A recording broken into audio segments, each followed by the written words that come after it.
Vamos prosseguir. No segundo tempo de hoje, nós teremos o Emerson Pedersoli falando para nós a respeito do caminho, verdade e vida. Com foco nas participações dos escravos e a civilização nascente. Ele abordará contribuições dos humildes e dos aflitos e sofredores, as leis dos homens e as leis divinas, ação e reação. Então vamos passar a palavra ao nosso irmão.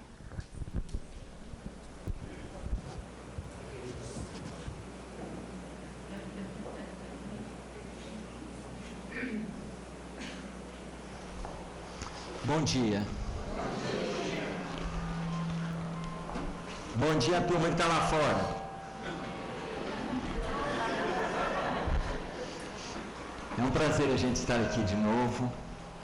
Que Deus nos ampare no trabalho e tomara que a gente consiga passar a mensagem para vocês, com que a gente amplie as reflexões em cima deste tema e da colocação Jesus, caminho, verdade e vida.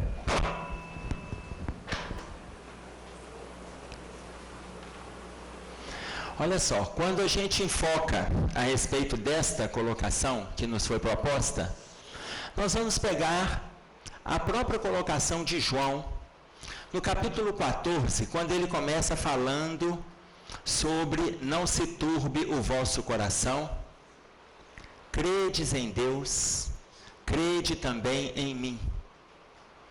E depois João continua dizendo que há muitas moradas na casa do Pai. Vou preparar-vos lugar, e se assim não fosse, eu vou-lo teria dito. E aí Tomé pergunta para João, qual é o caminho? E Jesus responde, que é o tema central da nossa exposição, eu sou o caminho, a verdade e a vida. Ninguém vem ao Pai, senão por mim. E mais na frente, Jesus coloca que ele iria, mas deixaria conosco o Consolador. E aí ele pediria ao Pai, e o Pai nos enviaria o Consolador. Aquele que ficará conosco para sempre. Então a gente vai dissecar, trazendo o tema em cima das colocações do próprio Cristo, descrita por João. No primeiro momento, quando Jesus coloca não se turbe o vosso coração, já é um convite ao nosso equilíbrio. Já é um convite às nossas reflexões, porém as nossas reflexões equilibradas. Não se turbe o vosso coração. Parece hoje mais atual do que naquela época. Hoje nós estamos com os nossos corações conturbados. Hoje nós estamos assolados pela quantidade de informações que a mídia tem passado para nós, pela quantidade de observações que nós estamos envolvendo-nos, envolvendo próximo do contexto que a gente está assistindo. Então, hoje parece que os nossos corações estão ainda mais conturbados. A gente observa o quanto que é atual a colocação de Jesus. Não se turbe o vosso coração. E aí quando Kardec intitula para nós o capítulo 5 do Evangelho segundo o Espiritismo, Bem-aventurados aflitos, que é o maior capítulo do Evangelho segundo o Espiritismo, nós começamos a estudar o Evangelho e vamos nos situando ali dentro. Quantas aflições a gente está carregando? Atualíssimo. Eu encontrei com uma pessoa do movimento espírita que chegou para mim e falou assim, Emerson, você não gostaria, voltei, estou fazendo estudos e tal, e agora a gente está com tanta coisa nova no movimento, que aí se você quiser a gente faz palestra lá na Casa Espírita também, porque tem muita coisa nova, e talvez você não esteja atento, porque você sabe, né, tem muita coisa que Kardec já está ultrapassado. Aí, na hora que ele falou, eu estava indo bem no diálogo comigo. Mas na hora que falou que Kardec estava ultrapassado, eu falei, não, meu filho, pode me aguardar, a gente vai te ligar. Só se for para converter aqui, capeta. É claro, porque chegar e falar que Kardec está ultrapassado, você imagina, Kardec vai trazendo para nós as colocações, a espiritualidade vai trazendo para Kardec aquilo que o Cristo colocou de forma dissecada. A gente vai vendo o Evangelho explicando item por item as colocações de Jesus. Colocar que Kardec está ultrapassado, Jesus então está mais que Kardec, está todo mundo ultrapassado. E não é isso. As pessoas não estão entendendo. Mas eu vejo que está dentro dos movimentos sociais, das colocações. Não se turbe o vosso coração. E aí vem as informações midiáticas. Nós sabemos que estamos com diversas dificuldades. No plano físico, estamos. O nosso país está com um problema grave. O problema grave não é econômico. Nosso problema não é financeiro. Nosso problema não é político. O nosso problema é moral. Nós estamos com um problema grave de moralidade, de desonestidade, de deslealdade. Nós estamos com problemas graves. E aí muitos colocam sobre a violência. Ah, mas a causa da violência, porque tudo isso é violência. São perfis diferentes de violência, mas é violência. Ah, mas a causa da violência é o analfabetismo. A causa da violência é a miséria. A causa da violência são os programas sociais mal estruturados. Imaginemos, se a causa da violência fosse o analfabetismo, então, aqueles que não são analfabetos não cometeriam atos de violência, e cometem. E muitos são analfabetos e não são violentos. Então, o problema não está na educação, é moral. Se a causa da violência for miséria, então os pobres materialmente seriam violentos, e nem todos são. E os ricos materialmente não teriam nenhum envolvimento com violência, e muitos deles têm. Então a causa não é a miséria material. Então, se a causa são os programas sociais mal estruturados, aqueles países que têm os programas sociais estruturados, com certeza. Se aqueles países que têm, por exemplo, uma estrutura social bem estruturada, bem fundamentada, programas sociais bem fundamentados, então não era para ter problemas de violência, e eles têm. E nem todos que estão ali envolvidos com violência são partícipes das questões sociais daquele país. Ou seja, a causa, ela é moral. Nós estamos envolvidos com diversos perfis de violência, com diversas situações de agressividade. Se nós estamos envolvidos com diversas situações de agressividade, imaginem vocês o nosso estado íntimo. Imaginem vocês. Aí Jesus coloca para nós, não se turbe o vosso coração. Nós precisamos de passar por todo esse contexto, passar por tudo isso e nos manter equilibrados. A gente precisa, entendendo que isso está dentro das leis de ação e reação, nos mantermos equilibrados. Agora, podemos caminhar mais nesse raciocínio? Podemos, porque a colocação seguinte de Jesus é: crede em Deus, crede também em mim. Vocês querem ver um exemplo? Temos fé? Todo mundo tem fé? Levanta a mão para eu entender. Quem tem fé, levanta a mão. Quem acredita em Deus? Todo mundo. Eu vou até saber lá fora. Não, peraí. Quem tem fé, levanta a mão para eu saber. Peguei a maioria. Aí tem gente falando aqui nas minhas costas que depende da fé. Ou a gente tem ou a gente não tem. Quem tem fé, levanta a mão. Ótimo. Peguei todo mundo, não peguei? Então, olha só, atentem-se para a pergunta. Temos fé, está tranquilo para nós. Quem aqui já se desesperou por qualquer motivo? Levanta a mão para mim. Qualquer motivo, não me conta o motivo não, senão vira terapia de grupo. Quem já se desesperou, levanta a mão, só para eu perceber. Todo mundo? Tá ótimo. Quem já se desesperou, levanta a mão. Peguei todo mundo? Mas espera aí, vocês não me disseram que tem fé? Pois é, aí vamos trazer uma reflexão de Jesus. Estava lá Jesus no barco, dormindo. Os discípulos no barco também lembram desse momento? Estava lá descansando, o tempo fecha, o céu escurece, as ondas vão ficando revoltas, e aí começa a descer o temporal, acordam Jesus, mestre, a chuva, o temporal. Jesus acorda, dá aquela esfregada no olho, lembram disso? Ele esfrega o olho, e aí ele fala, o que é, gente? Nossa Senhora, ele chama até a mãe dele. Nossa Senhora, o que é?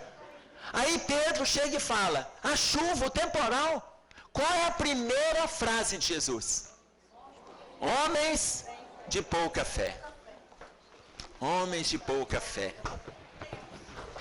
Quando ele fala homens de pouca fé, ele está cobrando da gente equilíbrio.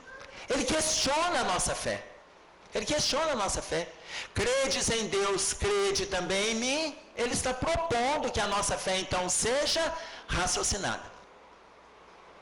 Então, se nós, voltando ainda na primeira colocação, não conturbarmos o nosso coração, caminharemos numa linha de equilíbrio.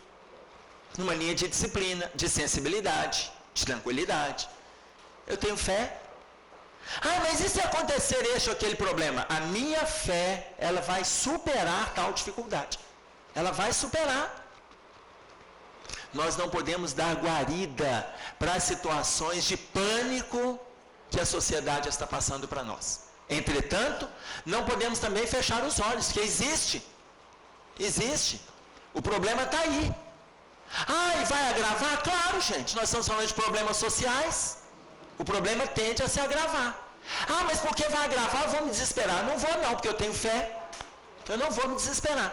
Eu vou me manter equilibrado, sei que estamos debaixo da providência divina.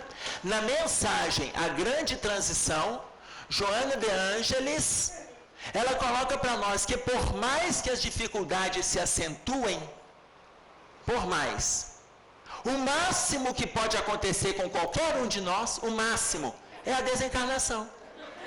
Olha como é que Joana de Ângeles é bacana. Vocês acham que eu que estou fazendo humor, né? Não, é a Joana. Ela falou assim, não se preocupe, o máximo que pode acontecer com você é a morte. Para que desesperar? Mas na nossa cabeça a gente acha que tem que ficar aqui. Porque para nós a vida está na carne. Ou seja, mantenhamos-nos com fé. Mantenhamos-nos com fé. E atentemo-nos para as situações que tendem a avassalar o nosso estado íntimo. Ora, Jesus continua e ele diz assim, há muitas moradas na casa do Pai. Se assim não fosse, eu vou-lhe teria dito, vou preparar-vos lugar. Há muitas moradas. Se existem muitas moradas, vamos reprisar algumas informações que a gente já conhece. Que Emmanuel passa para nós, no livro A Caminho da Luz. Se nós sairmos hoje do ponto em que nós estamos, só na nossa galáxia, sairmos hoje do ponto em que estamos, e para chegarmos até a ponta da nossa galáxia, nós viajaríamos em torno de 100.000 anos, na velocidade de 300.000 quilômetros por segundo. A cada segundo você anda 300.000 quilômetros. Nós vamos demorar 100.000 anos para chegar na ponta, em linha reta, tá? Você não está fazendo visita a nenhuma estrela, não. 100.000 anos. Olha a informação de Jesus. Há muitas moradas na casa do Pai. Muitas. Então, a supervisão de Deus, ela supera qualquer maneira de entendimento nosso. Qualquer maneira de entendimento. A nossa Via Láctea, aquela parte que a gente consegue observar, ela é constituída de 100 bilhões de estrelas. A nossa Via Láctea. A nossa galáxia, ela tem centenas de trilhões de estrelas. Os cientistas já não estão usando o termo universo, eles já estão falando multiverso. Multiverso. Eles estão impressionados com a expansão do universo. Eles estão impressionados. Eles estão sem maneira de decodificar, como nomear. É a própria colocação de Jesus: meu Pai trabalha até agora e eu trabalho também. Então vocês veem que foge ao nosso desespero. Para que o nosso desespero? Não se turbe o vosso coração. Confiemos. Confiemos. Nós não podemos entrar na linha de reflexão e comentário que as pessoas estão fazendo, que tende a nos perturbar. Não podemos. Mas não podemos também nos isentar. A gente não pode se isentar. As pessoas vão se isentando. Ah, não, agora eu desligo a televisão, não ligo o computador, desligo o rádio. Não é isso não, gente. Mecanismo de fuga não vai nos ajudar. A gente está aqui para ter discernimento. Eu preciso entender que isso está acontecendo, mas está debaixo da orientação de Deus. Isso é real. Agora, não, prefiro fingir que não está acontecendo nada. Que mundo é esse? Eu estou vivendo num mundo onde as coisas acontecem. E aí quando Jesus fala, vou preparar-vos o lugar, aí Tomé faz uma pergunta. Mestre, qual é o caminho?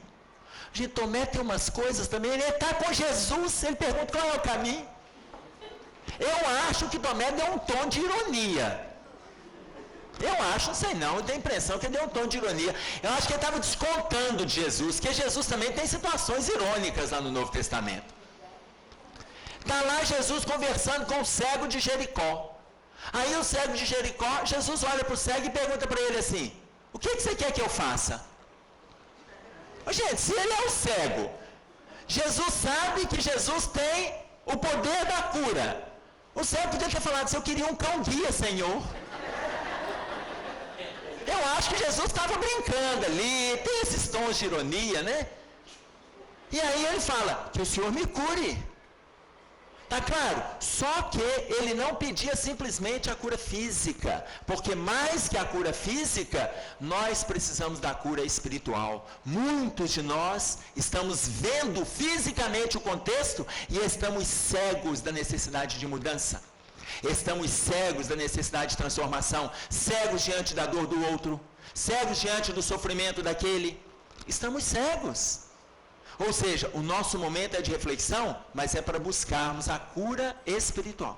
De que nos vale os olhos físicos se a gente não está dando conta de se atentar para as questões íntimas? E aí entra o processo de autoconhecimento. Trabalhando comigo, eu trabalho com o próximo. Mas se eu fico enceguecido, se eu não consigo me atentar para o autoconhecimento, como é que eu vou ajudar alguém? Ou seja, o movimento, ele é de transformação e olha que nós já estamos em situações inovadoras no campo da ciência. Mas o Dr. Bezerra de Menezes colocou no início do século XXI que este século que se inicia é o século do amor. Não significa que não teremos progressos na ciência, não, a gente vai ter. Mas este século é o século do amor. Então, quando Tomé pergunta qual é o caminho, Jesus responde, eu sou o caminho, a verdade e a vida.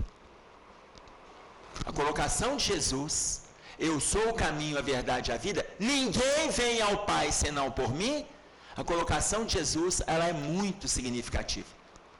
Porque se nós nos atentarmos para o livro Brasil, Coração do Mundo, Pátria do Evangelho, Jesus transformou, transplantou, trouxe para nós a árvore do Evangelho. Tanto que Humberto de Campos coloca, ele transplantou da Palestina para o Brasil a árvore do Evangelho.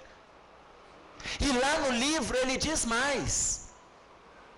Ele coloca que Grécia e Roma já tiveram os seus movimentos de mudança ou de luta e não desfrutaram da forma que poderiam ter feito. Espanha, Portugal, principalmente França e Inglaterra, já tiveram um momento e tiveram chances de edificar o evangelho dentro da Europa e não souberam desfrutar. E quando fala transplantou da Palestina para cá, até muitos dos palestinos daquela época do Cristo está encarnado aqui. Muitos de nós viemos de lá para cá. Tanto que na hora que ele propõe para Longinos, ele coloca confiando no teu coração generoso. Você sabe quem que é Longinos? Vem aquele que vem na figura de Dom Pedro II. E ele fala com Dom Pedro II no plano espiritual, confiar no teu coração generoso. Olha o coração generoso. Longinos foi o soldado que agrediu Cristo na cruz com uma lança. E aí Jesus olha para ele e fala, vou confiar no teu coração generoso, o país, olha que bacana, Jesus é demais, não é não? A nação que vai abrigar no seu estado íntimo a árvore do Evangelho. Vou confiar no teu coração generoso. E Dom Pedro II reencarna com essa missão. Ele reencarna com essa missão. Agora, no momento que esse processo está acontecendo, Jesus reúne vários espíritos no plano espiritual. E nessa reunião, ele fala para os espíritos que comandam, junto com ele, esse processo de desbravamento das terras brasileiras. Ele pede uma indicação. Olha, Jesus pede uma indicação. Qual povo europeu mais simples, mais humilde, mais trabalhador, que pode trazer para essas regiões nobres, na qual estamos passando por sobre elas, para essas regiões nobres, a semente do trabalho que vai despertar a semente do amor do Evangelho? E aí, eles respondem. Eliu responde. Eliu, um dos orientadores espirituais de Portugal. Hoje, nessa função, ele fala, são os portugueses, Senhor. E aí outros falam, os portugueses. Os portugueses são um povo mais miserável, pobre de Marredeci. Naquela época não tinha Marredeci não, né? Mas eles falavam lá com Jesus. E aí Jesus falou assim, mas eu os conheço, é um povo mais simples, eles vão levar a simplicidade para o Brasil. Então, ele fala com Eliu, ou Iléu. Eliu é em árabe. Iléu, em hebraico, é a mesma personalidade. Mas lá atrás, Eliu, ele era o avô de Gamaliel. Gamaliel é o mentor de Saulo de Tarso. Só para a gente ter uma ideia, quem era essa personalidade de Eliu? Quem era essa personalidade? Eliu, naquela época, muito anterior a Jesus, conta-nos uma pequena história, Joana de Ângeles, que um jovem chegou para o sacerdote Shammai, que convivia com Eliu, só que Shammai tinha posturas firmes, posturas rígidas, duras. Chegou para Shammai e falou com Shammai, o senhor pode me ensinar tudo que está contido nesse livro? E mostrou o Velho Testamento. O senhor pode me ensinar tudo que está contido nesse livro, enquanto eu ficar de pé sobre um pé apenas? Shammai olhou para ele e falou assim, é claro que não, eu vou demorar anos para te ensinar tudo que está escrito. E aí o jovem olhou para Shammai e disse para ele, então não me serve essa sua doutrina.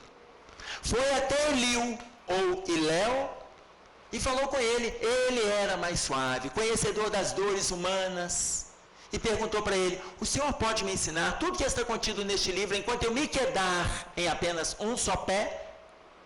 Ele olhou para ele e falou com ele assim, tome a posição. O jovem se assustou pela firmeza de Eliu. Aí na hora que ele tomou a posição, Eliu disse para ele, ame. Mas é só isso? Sim, ame. Se você for capaz de amar, você já está colocando tudo isso em prática. Mas se você não for capaz de amar, você comece a estudar, porque aí tem na figura dos profetas as várias lições de amor, cada um trazendo dentro do seu entendimento.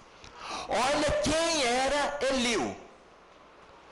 Este é o mesmo que, conversando com Jesus, Jesus olha para ele e fala: tu, Eliu, irás reencarnar. Irás fundamentar o caminho dos portugueses até essas terras novas. Você vai construir o projeto da navegação. Porque as duas grandes escolas de navegação que antecediam Jesus eram uma de Eliu e outra de Shammai. Shammai era nobre, porém mais duro. Eliu era nobre, mas era mais suave. E aí ele coloca: tu irás reencarnar, e vai deixar pronto o plano para os portugueses chegarem até este caminho, até as terras novas, aonde será transplantada a árvore do Evangelho de forma definitiva. E ele reencarna em Portugal, na figura de Henrique de Sagres, que hoje tem uma estátua dele. Ele é o orientador, segundo os portugueses, dos navegantes.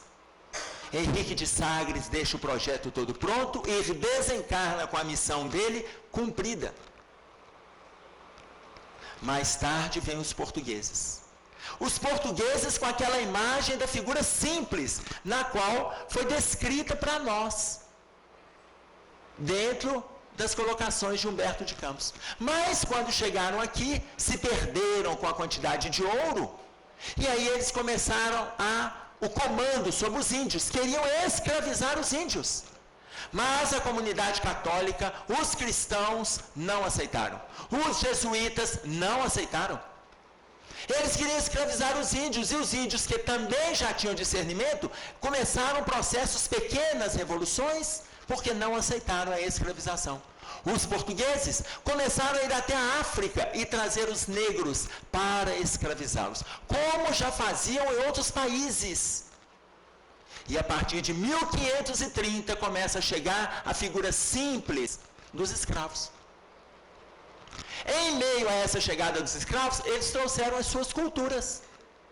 Trouxeram a capoeira, o vatapá, o acarajé. Eles trouxeram várias culturas aonde o nosso povo absorveu e hoje nem sabe que foi trazido pelos escravos, inclusive a cultura religiosa. Você conversa com alguém, a pessoa chega e fala assim: eu sou espírita também, mas eu sou um bandista. Não, ele é um bandista, não é espírita. Eles acham que só de conversar com o espírito, ter isso, ter aquilo, é espírita também. Não. O espírita é aquele categorizado por Kardec, 1857 para cá, estudioso da doutrina, e que luta para colocar em prática dentro das transformações morais e nas relações sociais. Esse é o verdadeiro espírita. Está lá no capítulo 17, Sede Perfeitos. O verdadeiro espírita é aquele que luta pela transformação moral e dominar as más tendências. Mas aí os portugueses, então, começaram a trazer os escravos trouxeram as suas culturas e trouxeram a Umbanda, a Quimbanda, a Quindombe, o Candomblé. Mas são seitas que conversam com espíritos, mas não tinham o código da doutrina espírita. E eles começaram a ser escravizados, explorados, agredidos, impiedosamente. E toda aquela simplicidade que era vista do plano espiritual para o povo português, ela começou a se perder. E os escravos começaram a trazer a sua simplicidade. A civilização nascente, ela estava crescendo verdadeiramente com a chegada dos escravos no Brasil. Só para vocês terem uma ideia, em 300 a 350 anos de escravidão, que vai de aproximadamente 1530 a 1888, foram trazidos aproximadamente 3,5 milhões a 4 milhões de escravos. A cultura estava sendo trazida por eles. A simplicidade estava vindo deles. E muitos deles não aceitaram as imposições dos portugueses. Não porque não queriam trabalhar, porque eram pessoas prontas para o trabalho, mas pelas agressões que estavam sendo promovidas sobre eles. Pelas agressões. Agora, imaginem vocês, os portugueses começaram a se perder. Tanto Portugal quanto Espanha, Eles começaram a levar muito ouro das Américas. Só para vocês terem uma ideia, Eduardo Galeano, que é um historiador, no livro As Veias Abertas da América Latina, não é um livro da Lavra Espírita, ele coloca para nós que para termos uma ideia do que foi levado de ouro e prata do Brasil, dava para construir uma ponte daqui na Europa só de ouro e prata. Só de ouro e prata. Imaginem vocês, se perderam com os excessos e não souberam desfrutar o que levaram. Não souberam desfrutar. E aí, os escravos, tentando fugir dessa dominação, criaram a imagem do capitão do mato. A imagem do capitão do mato era aquele que era contratado pelas fazendas para resgatar os escravos. Eu tive a oportunidade de conhecer uma pessoa, e aí conheci ela, a família, depois perdi o contato com essa senhora. Anos depois, ela me procurou para nós trocarmos uma ideia. Já tinha se passado 7, 8 anos que tivemos esse movimento, esse trabalho juntos no Instituto Familiar. E aí ela me procurou e eu perguntei seu endereço, como é que está, seu marido? E ela falou assim: Emerson, muita coisa mudou. E eu perguntei para ela, o que mudou? Ela colocou assim: o meu endereço já não é o mesmo, o meu marido sofreu um acidente e nós tivemos que mudar as nossas posturas. E eu perguntei, o que mudou? E aí ela narrou para mim. O que mudou foi que meu marido, como você sabe, ele era eletricitário. Ele trabalhava na manutenção das redes elétricas, e aí, certa vez, ele estava no alto do poste, ele entendeu que o movimento que o colega fez foi para que tinha desligado a energia elétrica e ele ia trabalhar na manutenção. Só que o movimento que o colega fez não era de desligamento. O meu marido mexeu no fio de tensão e ele tomou um choque de 12.000 volts. Ele foi lançado para o outro lado da rua porque arrebentou o cinto de segurança. Ele foi lançado para o outro lado da rua e aí, no momento que ele bateu no solo, ele fraturou a coluna, seccionando a medula. E aí o meu marido, fizemos vários tratamentos, depois mudamos de casa, aposentou por invalidez. E aí, ele é espírita, você sabe, eu não sou, estou envolvido com a igreja católica, mas meu marido é espírita. O meu marido perguntou na reunião mediúnica se ele tinha condições de saber por que ele estava passando por aquilo. E os mentores colocaram que ele teria condições sim. Pela estrutura que ele já tem, pelos trabalhos, pelo envolvimento, ele tem condições de saber. E explicaram para ele que ele foi capitão do mato. E aí ele perguntou qual o perfil de capitão do mato que ele foi. Porque a nossa história, ela mostra pra gente o capitão do mato como sendo aquele perfil negativo, agressivo, perverso. E aí ele colocou, foi este perfil, meu filho. Foi este perfil. Você, quando os escravos fugiam das fazendas, você tinha que ir atrás dos escravos, buscá-los e levá-los de volta para a fazenda. Aqueles escravos que resistiam à prisão, você simplesmente os agredia na coluna e deixava-os semi-morto no meio do mato.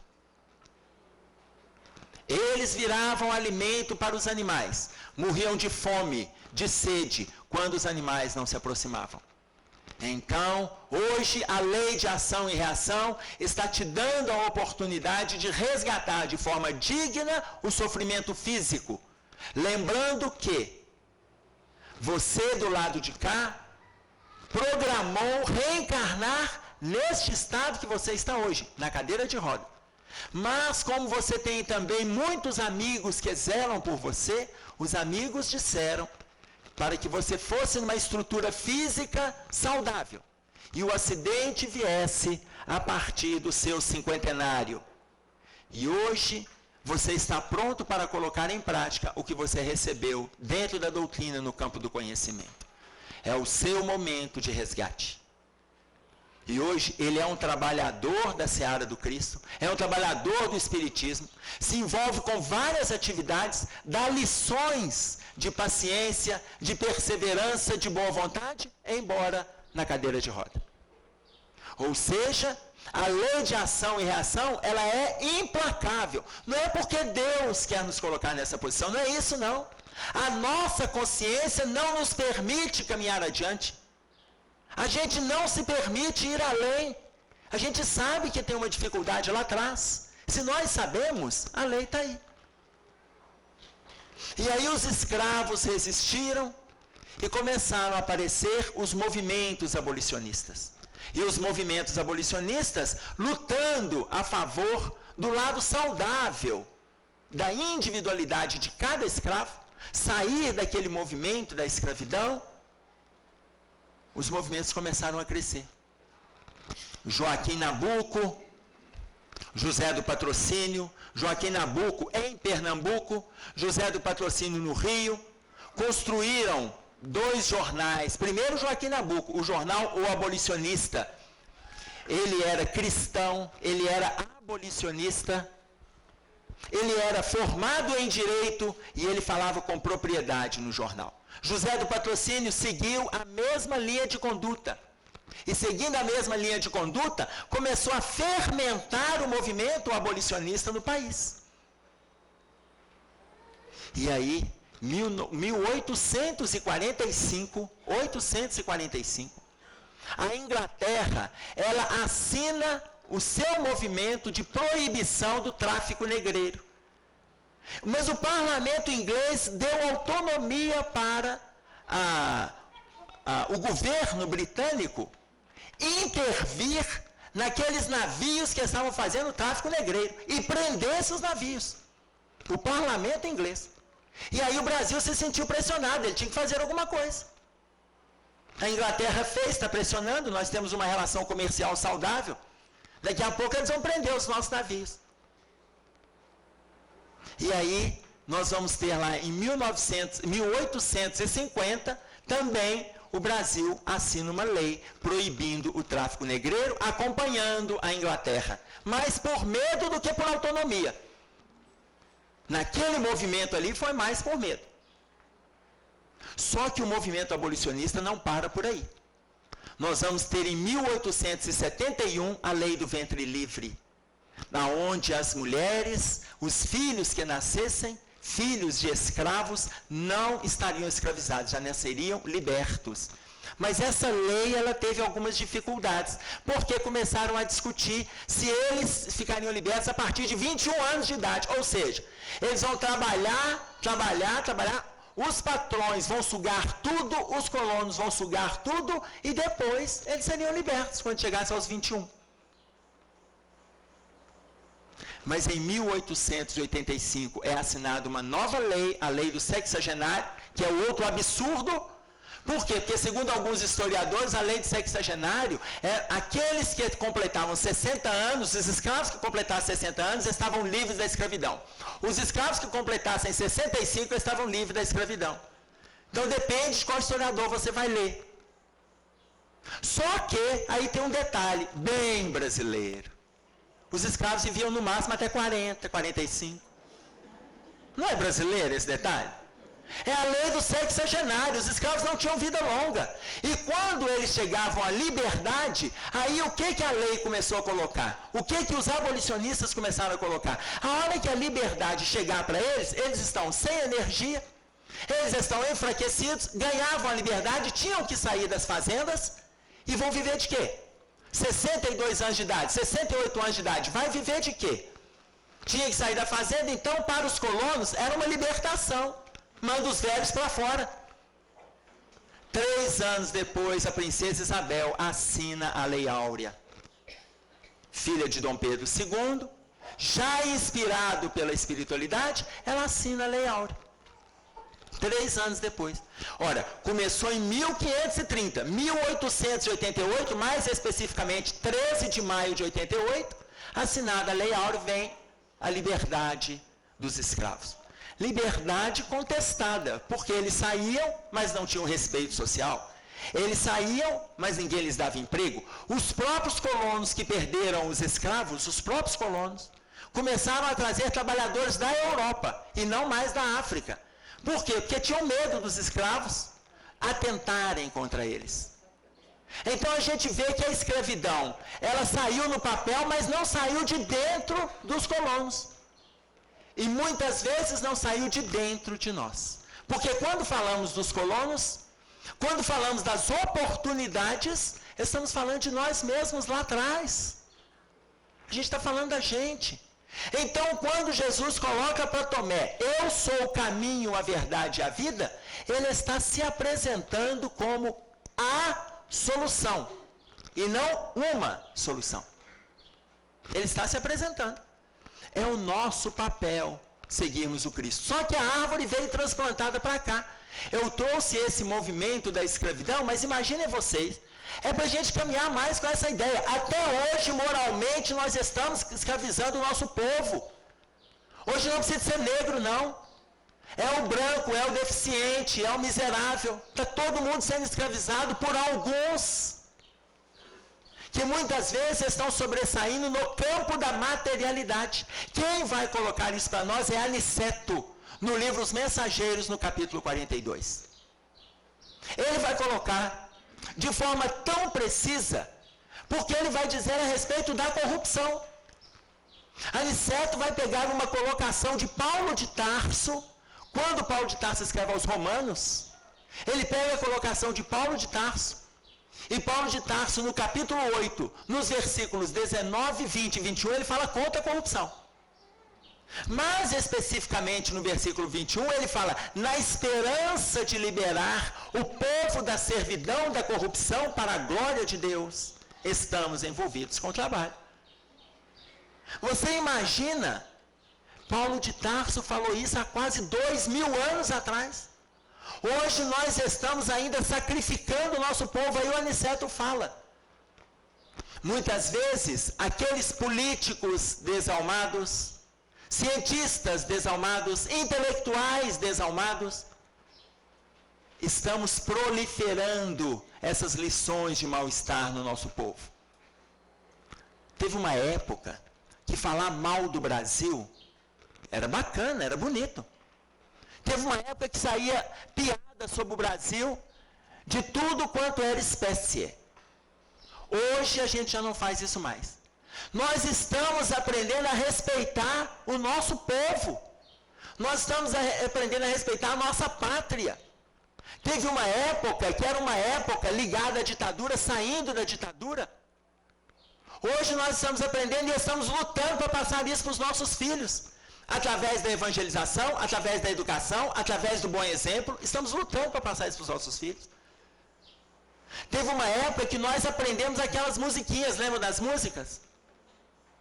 Aqui, Samba Lelê tá doente, lembra? Aqui dentro, tá lembrando? Samba Lelê tá doente, tá com a cabeça quebrada. Samba Lelê precisava, era de boa palmada. Você imagina que nós aprendemos que o menino está doente, você ainda tem que bater nele, para ele aprender a adoecer. Aprendemos isso. Nós aprendemos, atirei o pau no gato, mas o gato não morreu. E Dona Chica riu, do berro que o gato deu. Hoje aprendemos na evangelização da criança amor aos animais, amor à natureza. André Trigueiro, no livro Espiritismo e Ecologia, fala do amor ao próximo a partir do amor à natureza. A partir. Não é o próximo humano, não. André Trigueiro, nós estivemos em Ribeirão Preto, e aí, num seminário lá em Ribeirão Preto, o pessoal da coordenação me chamou. Como é que é o nome daquela cidade que tem rodeio? Barretos. E aí a gente iria desenvolver um trabalho lá em Barretos também. E eu perguntei por que o André Trigueiro não iria. E aí ele pegou e o coordenador colocou para mim assim, o André Trigueiro falou que se ele entrar vivo, ele não sai de lá vivo. Porque pelo livro Espiritismo e Ecologia, ele inclusive faz colocações em relação contra os excessos que aconteciam em Barretos, de exploração dos animais. Então, ele não pode pisar em Barretos. Nós fomos lá, fizemos o seminário e tal, voltamos, e aí fiquei sabendo que o André Trigueiro não pode pisar lá não. É espírita, é jornalista da Globo News, está na mídia, fala sobre espiritismo abertamente, mas ele não é bem visto em Barretos. Ou seja, é trabalhar o amor ao próximo a partir do amor à natureza. Hoje nós estamos trabalhando o amor à pátria. Ensinaram para nós, marcha soldado, cabeça de papel. Se não marchar direito, vai preso no quartel. O quartel pega fogo, Maria dá um sinal. Acorde, quem? O soldado que está preso? Não, a bandeira nacional. O soldado vai morrer. Mas não ensinaram para nós que uma pátria, ela é feita com pessoas, ela é feita de seres humanos. A cidadania é a partir das pessoas. Independente se ele está preso, se ele está solto, ensinaram não. Ensinaram que a gente tem que salvar a bandeira nacional. De que vale as cores de uma bandeira se não tiver alguém para defendê-la? De que vale isso? De que vale as cores da bandeira se nós não podemos lutar pela nossa terra e pela nossa pátria? De que vale as cores da bandeira? Não importa se ela está escrito ordem e progresso, se nós não estamos vivos para poder construir esse progresso dentro de uma determinada ordem. Não estamos. Por quê? Porque hoje nós estamos ceifando a vida dos brasileiros com os excessos. É a corrupção descrita por Paulo lá atrás. É a corrupção. Hoje nós estamos ceifando os brasileiros nas filas da saúde, como...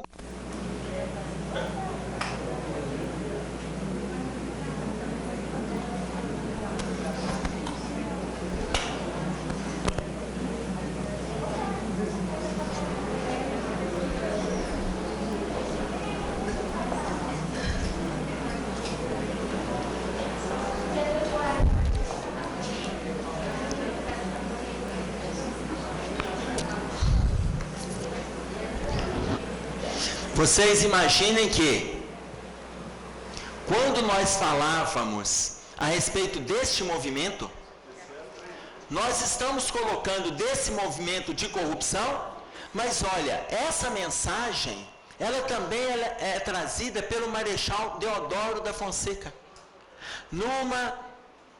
A mensagem intitulada Oração à Pátria Brasileira, psicografada por Divaldo Franco no ano de 2006, ele coloca para nós que aqueles que roubam o sistema de saúde, atendendo às demandas egoísticas nos bancos da ignomínia social fora deste país, eles vão desencarnar e não vão usufruir do produto roubado, retornarão e vão corrigir os crimes que cometeram.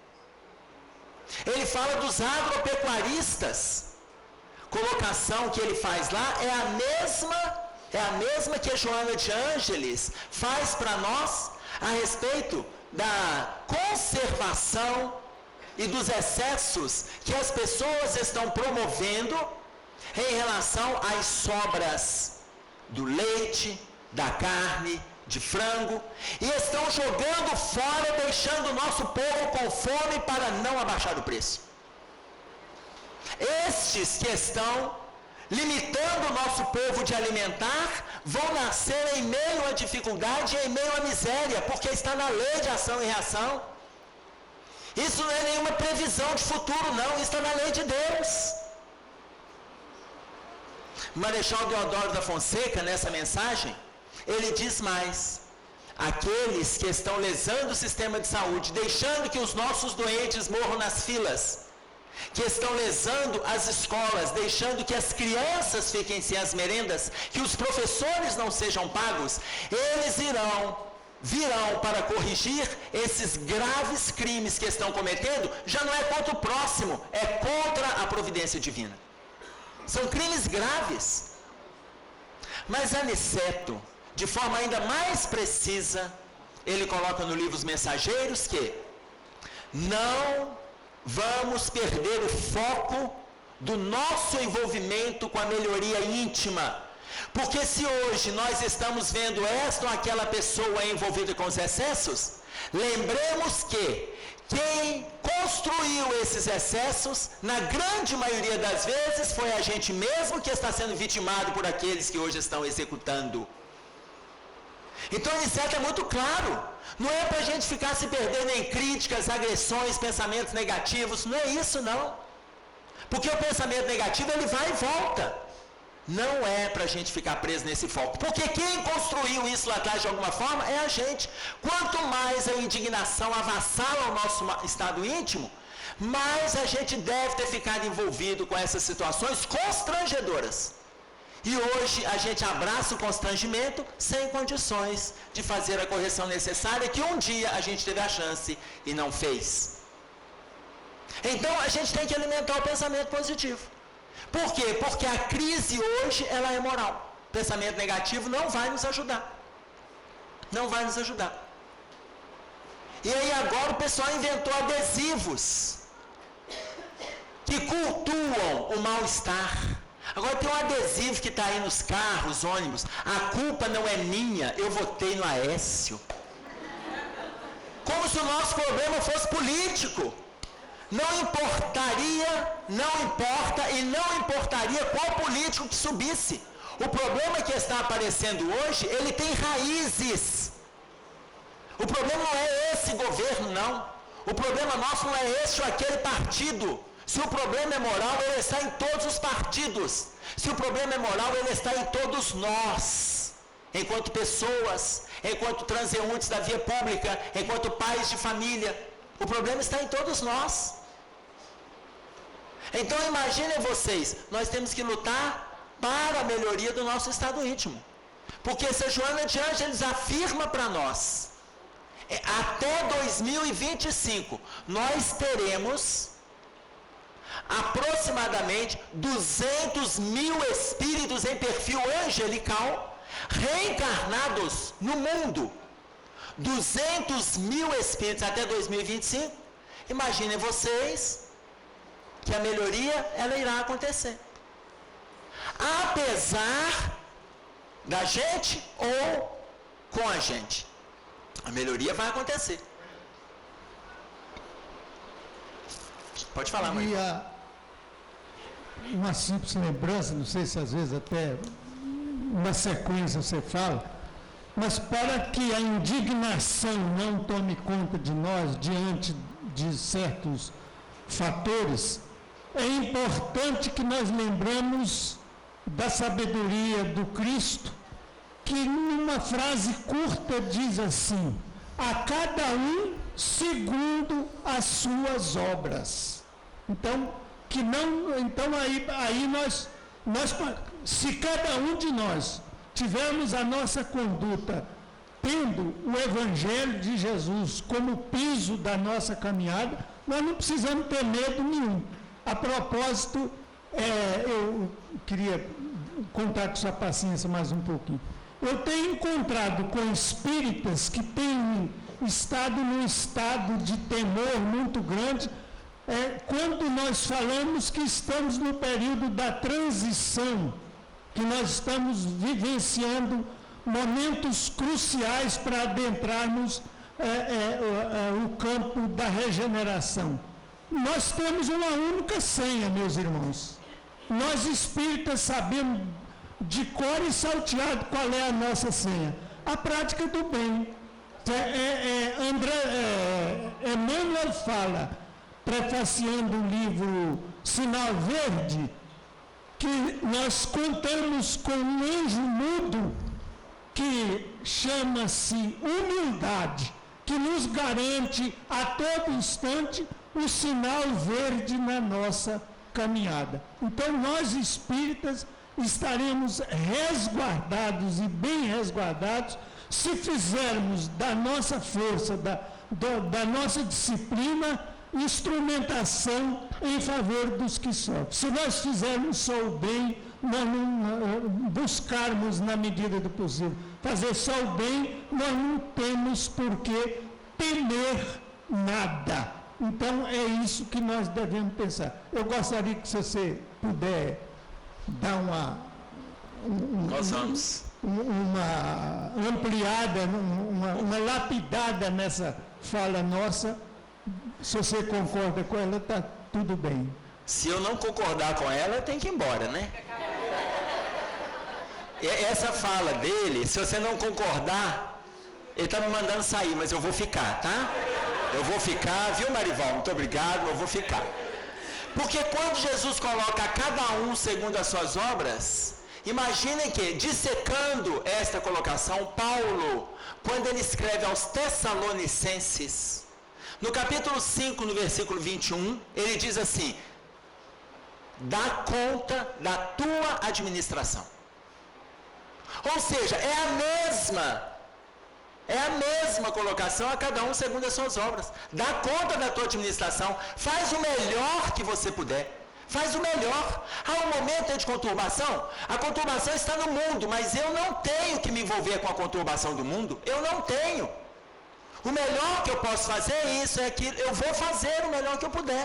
Essa mesma colocação sobre a caridade é a bandeira que Jesus conversa com Ismael no capítulo 28 do livro Brasil, Coração do Mundo, Pátria do Evangelho.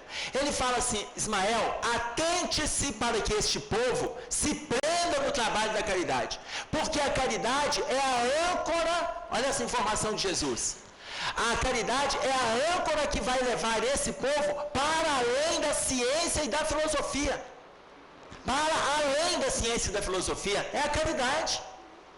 Se a caridade é a âncora, a gente está deixando as coisas acontecerem sem nós nos envolvermos com o trabalho. Como que vamos dar conta da nossa administração? Eu encontrei com uma colega no movimento espírita, ela era do movimento espírita, encontrei com ela na via pública, depois de anos.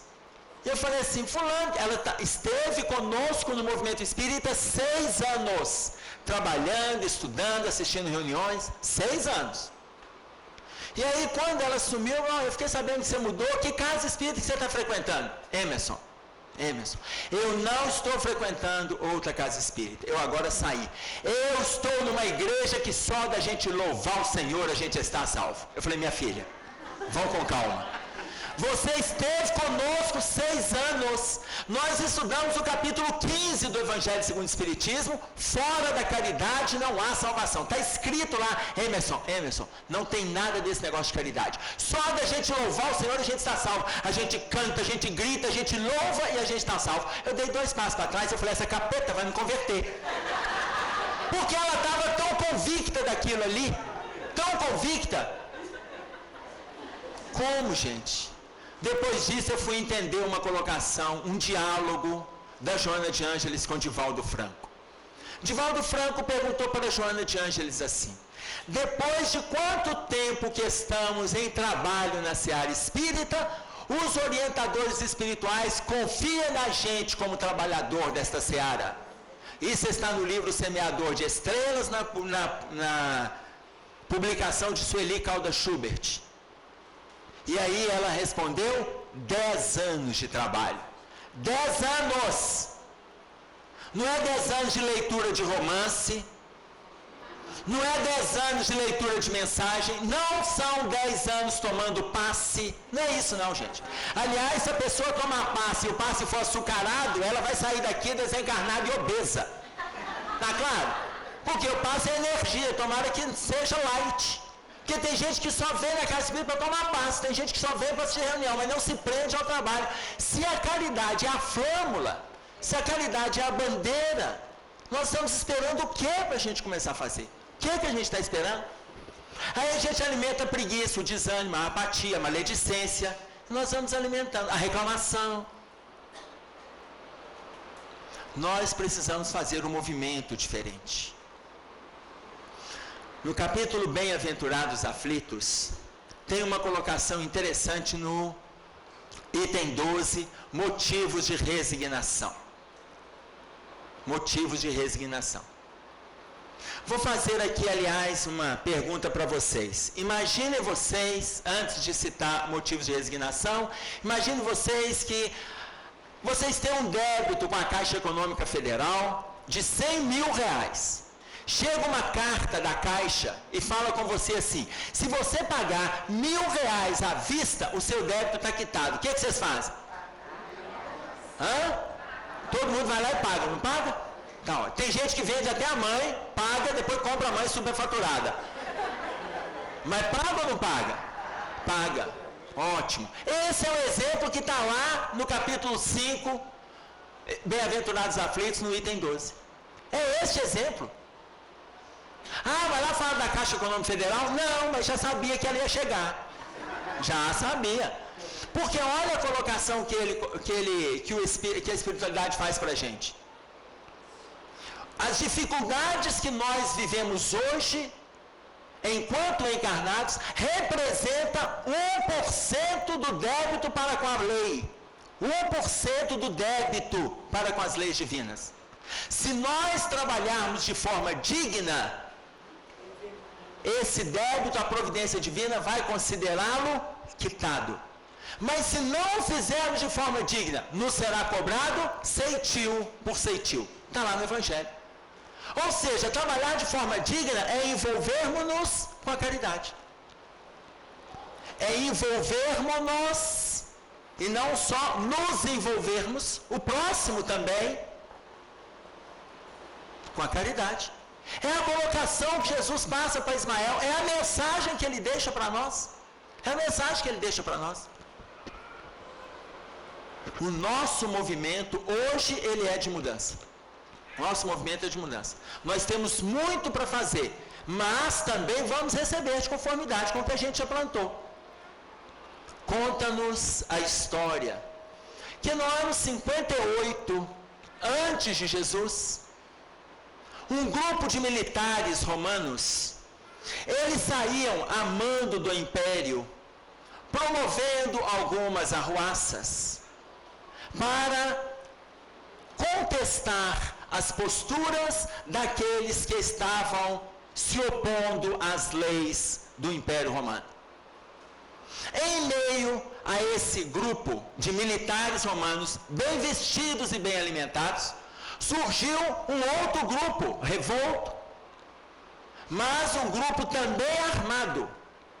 Mas esse grupo, ele não tinha a mesma estrutura material dos militares romanos. O comandante dos militares romanos conversou com o outro comandante antes deles entrarem em confronto. E o comandante dos militares romanos fez uma proposta.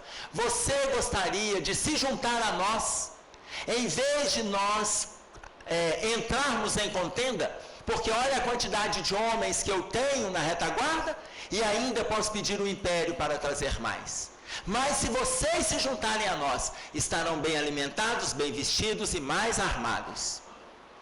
Esse militar junta com o seu grupo, com a sua tropa, e eles se juntam ao Império Romano. E eles começam a promover arruaças, e eles começam a promover dificuldades. E eles vão entrando em aldeias e vão colocando fogo nas aldeias, vão estuprando mulheres, vão lesando crianças, lesando idosos, vão ceifando vidas. E a partir do momento que eles vão fazendo e vão ganhando autonomia, ao mesmo tempo eles vão provocando medo por onde eles passavam. Quase nunca deixavam pessoas vivas. Desencarnaram e tiveram várias encarnações com dificuldades aqueles que se envolveram nas atrocidades promovidas desde essa época, no ano 58 antes de Jesus. Entre as várias encarnações, muitos nasceram na Europa, outros nasceram na Argentina, no Uruguai e no Brasil, e vieram corrigindo seus enganos. Mas a grande maioria deles, que não fizeram movimentos de mudança, mas já estavam com a semente da necessidade, a semente da transformação dentro de si, se reuniram aqui no Brasil, no século XX. E em meio às suas vivências e atividades diferentes, eles estavam programando inconscientemente, mas estava tudo dentro da lei, estavam programando o movimento de suas redenções. E nós vamos ver em 2007, quando 2 pilotos conversavam dentro de uma aeronave, num voo que viria de Porto Alegre para São Paulo, e os 2 pilotos conversando, um começou a colocar para o outro o mal-estar que ele estava sentindo. Uma das aeromoças olhou para ele e viu que ele estava pálido, e ele falou assim: deve ser o alimento do hotel ontem, e com isso eu tive vários pesadelos. O outro piloto colocou: mas eu também tive pesadelos, sonhei com fogueira, sonhei com incêndio, sonhei com várias vidas sendo destruídas. Eu fiquei enlouquecido com aquele sonho e eu não conseguia sair daquele movimento. E o outro piloto colocou: eu também tive sonho semelhante, como se eu estivesse assistindo pessoas sendo lançadas ao fogo.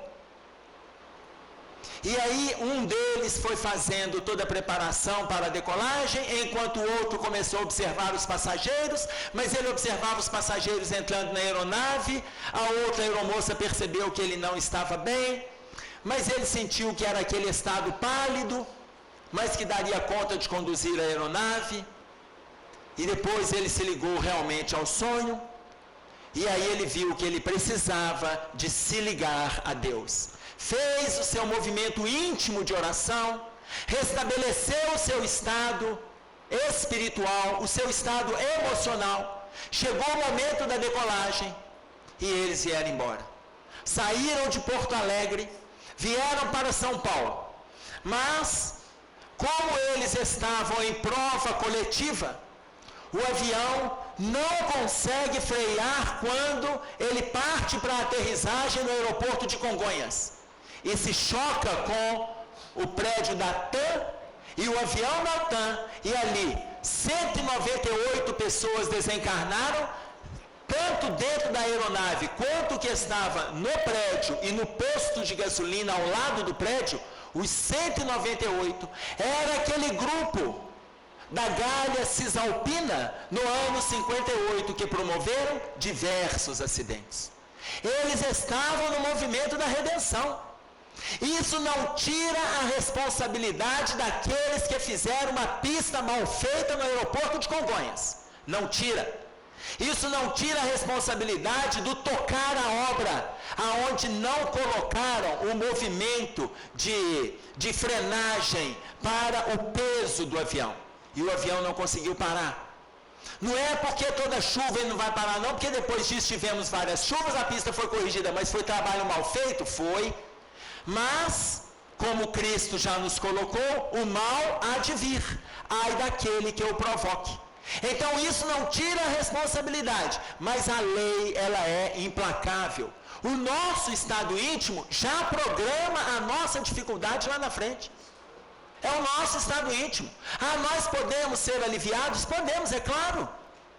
Podemos ser. Acabei de citar um exemplo de uma pessoa envolvida com a reencarnação de um capitão do mar que foi atenuado. Quantos de nós estamos recebendo os atenuantes da lei? Quantos de nós? Então, se hoje estamos com dificuldades, estamos em sofrimento, é 1% da nossa dívida. 1%. Então, para que blasfemar? Para que agredir? Por que xingar? Por que alimentar o pensamento negativo? Olha a lição que o Emmanuel dá para nós conversando com o Chico. O Chico estava saindo da sua casa atrasado para ir para o trabalho. E no momento que ele estava indo, para uma senhora, e ela conversando com ela pede o Chico: Chico, eu estou te esperando aqui no portão desde as 6h30 da manhã. Chico, me ajuda aqui, eu não entendi a receita de ontem lá na casa espírita. Não, minha irmã, agora não, porque eu estou atrasado. Agora não. Mas olha só, na volta, quando eu vier do horário de almoço, eu paro aqui na sua casa. Chico, mas eu estou na dúvida. Não, minha irmã, agora não, eu levantei atrasado, eu perdi a hora. E o Chico foi caminhando, lá na frente o Emmanuel aparece e fala com ele: meu filho, você não pode atender 1 minuto a nossa irmã? Aí o Chico falou: mas o senhor sabe que eu estou atrasado. Eu sei, Chico, mas para quem já está atrasado, 1 minuto não vai fazer diferença. Volta lá, Chico. Aí o Chico resiste, ele fala: volta lá, Chico. E o Chico volta. Quando ele volta, ela estava lá no portão desolada e fala com o Chico assim: eu sabia que o senhor ia voltar. O senhor tem um coração enorme. Que até quando é mandado, a gente acha que é o coração da própria criatura, né? E aí o Chico olha a receita lá direitinho e tal, fala para ela como que ela tem que conduzir aquela indicação da espiritualidade, vai embora. Quando ele despede dela, ela fala com ele assim: vai com Deus, Chico, vai com Deus. E aí o Emmanuel aparece de novo e fala assim: Chico, olhe para trás. Quando o Chico olha para trás, vê uma nuvem de estrelas na direção do Chico. E aí essa nuvem, o Chico toma um susto, porque aquelas estrelas entram dentro dele. Aí ele pergunta assim: o que é isso? O Emmanuel fala, quando ela se despediu de você, meu filho, ela falou assim, vai com Deus, Chico. E ela falou de coração. Imagine uma pessoa que se despede da outra e fala assim, o diabo que te carregue. O que sai do coração dessa criatura? Ou seja, parar de reclamar, parar de cobrar e começar a emitir pensamentos positivos em torno de nós. Emitir pensamentos positivos. O nosso movimento hoje é esse. Não adianta a gente ficar criando situações negativas, não. O Cristo é o caminho, a verdade e a vida. E Ele coloca para nós, ninguém vem ao Pai senão por mim. Ele está se apresentando o tempo todo, para chegarmos a Deus temos que passar por Ele. E Ele vai, no decorrer deste capítulo, Ele coloca mais para nós. E eu rogarei ao Pai, e Ele vos dará o Consolador, para que fique convosco para sempre. Imaginem vocês, nós estamos com o Espiritismo, que é o Consolador, e a gente não se sente consolado. Ele é o Consolador, está todo mundo sabendo disso, mas a gente não está consolado. Por quê? Porque para Ele se transformar no Consolador prometido por Jesus, nós temos que nos abrir para receber este Consolador. A gente não se abre. A gente tem que se abrir. Como que eu quero receber o consolo se eu não quero abraçar a prática do trabalho? Eu quero receber o consolo, mas eu não quero a prática da oração. Eu quero o consolo, mas eu não quero a confraternização. Eu quero o consolo, mas eu não quero solidariedade. Como nós vamos nos perder nas letras? A gente vai se perder em teoria. O nosso movimento não pode se perder em teoria. A doutrina espírita, ela está entrando na nossa mente, mudando a nossa maneira de pensar. Ela está passando para o nosso coração, mudando a nossa forma de sentir. Mas não pode ficar nesse circuito mente-coração. Não pode. Ela precisa sair pelas nossas mãos em forma de trabalho. Tem que sair em forma de trabalho. Então, o circuito é mente, coração e ação. Mente, coração e ação. É pensar, sentir e fazer. Pensar, sentir e fazer. Mente, coração e mãos. Mente, coração e mãos. Esse é o circuito. Se nós não nos prendermos neste caminho, realmente o desespero vai tomar conta de nós. Estamos na pátria do Evangelho. Estamos na pátria do Evangelho. Com todas as dificuldades que vivemos, precisamos agradecer a Deus essa reencarnação neste país. Neste país. Ah, mas tem gente que fala que é o coração do mundo e pátria do Evangelho. A estrutura geográfica mostra o coração do mundo. A estrutura geográfica. A pátria do Evangelho nós estamos lutando. Ah, mas como é que pode, com tantos crimes, tantas dores, tantos excessos, tantas... Mas imaginem vocês, o Brasil é um grande hospital. É um grande hospital.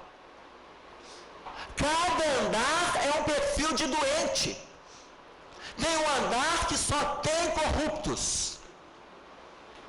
Tem outro andar que só tem mentirosos. O outro só tem desonestos. O outro tem estupradores. O outro tem egoístas de tudo quanto é jeito. Olha, gente, mas vocês estão entendendo que o hospital está lotado? Vocês estão entendendo?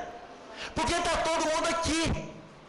As criminalidades, todas que acontecem lá fora, nós temos aqui no país com requintes. Por que nós temos requintes? Porque se aqui é coração do mundo e pátria do Evangelho, o tratamento é aqui. Não dá para nascer lá. Tem que vir para o hospital. A gente nasce no Brasil, chega aqui e começa a xingar o hospital. Não temos que xingar o hospital, aí a gente está se tratando. Nós com alguma lucidez e outros ainda sem lucidez. Mas estamos todos nos tratando. O nosso movimento é esse. Nosso movimento é esse. Nós precisamos de abraçar esta causa porque pode ser uma das nossas últimas, se não a última oportunidade de receber esse movimento de amparo, essa oportunidade de luta que estamos recebendo dos Espíritos. Fora da caridade não há salvação, dê conta da tua administração. Não precisamos de administrar a vida do outro. nem do marido, nem da esposa, não precisamos. Administremo-nos e já está de bom tamanho. A Joana de Ângeles diz assim: se a gente der conta de se salvar no final da encarnação, já está ótimo. A gente está preocupado em salvar marido, salvar esposa, salvar filho, salvar neto, salvar amigo. A gente está preocupado em salvar os outros, a gente ainda não está dando conta de se salvar. Se a gente der conta de se salvar, já está de bom tamanho. Contar com a participação de Deus nesse movimento é contar com as pessoas, é contar com a solidariedade, é contar com as orações. Ou seja, este é o momento que nós estamos vivendo. Nós vamos orar pelos nossos governantes e ao mesmo tempo nós vamos vibrar em nosso favor. Nós vamos orar pelo coordenador da casa espírita, ao mesmo tempo nós seremos da casa espírita trabalhador. Nós vamos orar pelo nosso lar, porque se nós não estamos dando conta de um lar equilibrado, imagine um governante dar conta de um país saudável. Nós não estamos dando conta da direção da nossa família equilibrada. A gente critica lá em cima quem a gente educou. Quem está lá hoje é fruto da educação que nós divulgamos na nossa sociedade. Minha filha, hoje com 13 anos, está hoje na primeira Comeb. Ano passado, ela falou comigo assim: pai, ela tinha 12. A idade mínima para a Comeb que ela está, 13 anos. Ela chegou e falou comigo assim: pai, deixa eu participar da Comeb, pai. Eu já nasci no lar espírita, pai. Eu já nasci lá espírita. Pai, faço culto no lar toda semana. Estou na evangelização desde o ventre. Pai, filha, você tem 12 anos. Ô pai, eu tenho 12. A idade lá não é 13? É. Pai, eu vou fazer 13, filha, mas você ainda não fez. Pai, mas eu já vou fazer. Ô filha, mas lá tem regras. Ô pai, eu sei que tem regras, mas deixa eu te falar uma coisa. Se você der um telefonema, pai, um telefonema, o movimento espírita te conhece, um telefonema e eu posso ir. Eu olhei para aquela alma e eu falei: é a corrupção debaixo do meu teto. Impressionante. A corrupção está ali. Ela está me pedindo para eu fazer o que o Brasil inteiro faz. Telefone resolve para mim, passa por cima da lei.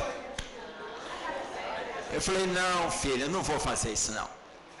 Ô pai, olha pai, ó, deixa eu te falar. Carnaval tá aí, ó, eu tô com 12 anos, 12. Você vai me deixar solto, filha? Você já nasceu presa. A sua escolha, veja bem, livre-arbítrio aqui em casa, deixa eu te explicar, livre-arbítrio é assim, tá lá no plano espiritual, usa livre-arbítrio. Decidiu nascer aqui em casa, acabou o livre-arbítrio. Tem tanto, olha, a Terra tem mais de 4 bilhões de lares, foi nascer na minha casa, escolhesse outro. Escolheu lá. Acabou o livre-arbítrio. Veja bem, o carnaval está aí, mas você vai nos acompanhar. Aonde tiver palestras de adultos, você não irá. Aonde eu for falar em grupo de jovens, você não irá. Pode até ir e ouvir comigo, como no ano passado isso aconteceu. Mas aonde tiver crianças e pré-juventude, você irá. E você vai participar. E depois, quando eu for embora, você vem comigo. Porque você não está na idade de ficar ali. Enfim, hoje ela está lá encantada, participando da primeira Comeb. Vocês observem que eles estão nos manipulando e eles serão os condutores de massa lá na frente. Os nossos filhos serão políticos, médicos, cientistas, motoristas. Aquele que vai atravessar um sinal vermelho falando que não tem problema não, que não estou vendo ninguém. Vai ser aquele que vai beber uma latinha e vai sair dirigindo. É o nosso filho, porque nós falamos na cabeça dele que não tem problema não, uma latinha só pode. Então, esses são os educadores do futuro. Ou seja, se eu os recebo dentro da minha casa, o meu movimento tem que ser autoconstrutivo para eu construir junto com eles. Eu tenho que fazer um movimento diferente dentro de mim, porque senão eu começo a abraçar em nome de uma causa, que a causa dela era nobre. Eu quero participar da Comeb, pai, só porque eu tenho 12 anos, qual o problema? A causa é nobre, mas todo lugar tem leis, todo lugar tem regras. Se nós não aprendemos a respeitar as pequenas regras dentro de casa, como nós vamos respeitar as regras sociais depois, que envolve uma comunidade, um povo, uma nação? Nós vamos contar com a participação da divindade. Eles estão conosco o tempo todo. estejamos lúcidos em colocar em prática o que a gente está estudando. Estejamos lúcidos em agir de conformidade com aquilo que a gente tem de vivência do Cristo, dos discípulos, porque traz para nós o livro dos Espíritos, que ele é o modelo. Nós não estamos dando conta de ser Jesus, não, mas temos inúmeros exemplos. Pelo menos que o nosso discernimento valha nas situações de enganos que a gente cometer. E se a gente desencarnar e nos for perguntado, você fez tudo que você se comprometeu? Chegue do lado de lá e responda, não, eu não dei conta, mas eu lutei a encarnação inteira. É a consciência tranquila de quem está envolvido com a lida, quem está na seara. Não estamos estudando e aprendendo para a gente desencarnar perfeito, não é isso não. É fazer o melhor que a gente puder, o melhor que a gente puder. Se não tivermos o hábito de orar, ao amanhecer, relata-nos André Luiz, no capítulo 1 do livro Sinal Verde, profira pensamentos de bem-estar para o seu coração e de otimismo para você e para aqueles que estão em torno e nas atividades diárias. Esse movimento já será uma oração para o seu dia. Então, pensamentos de bem-estar. Apreciemos as colocações de Rabindranath Tagore quando fala para nós sobre a grandeza de Deus. E ele diz assim, quem foi que fez o sol, tão vivificador, com sua luz tão brilhante, cheia de fulgor, os trilhões de estrelas que cintilam nos céus, e as nuvens vaporosas como densos véus, a mecânica celeste, o arcano profundo, da eterna ciência que equilibra os mundos, dos micro-organismos em desenvolvimento, aos orbes gigantescos em deperecimento, do átomo à nebulosa, da ameba ao serafim, e a origem das coisas que nunca terão fim. Quem foi que fez a virtude impoluta que não se modifica, e a possante energia que a tudo vivifica? Quem foi que fez a primavera, o outono, o inverno, o verão?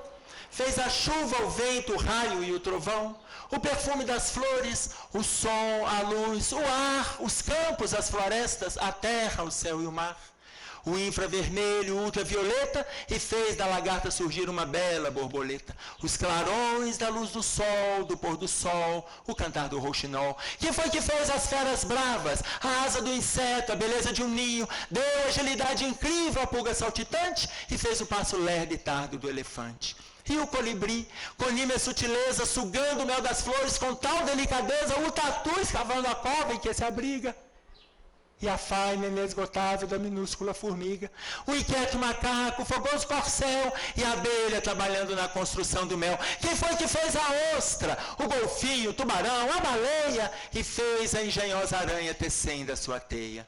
E o instinto de conservação, como bússola infalível de orientação, guiando com acertos irracionais sem nunca transgredir as regras naturais.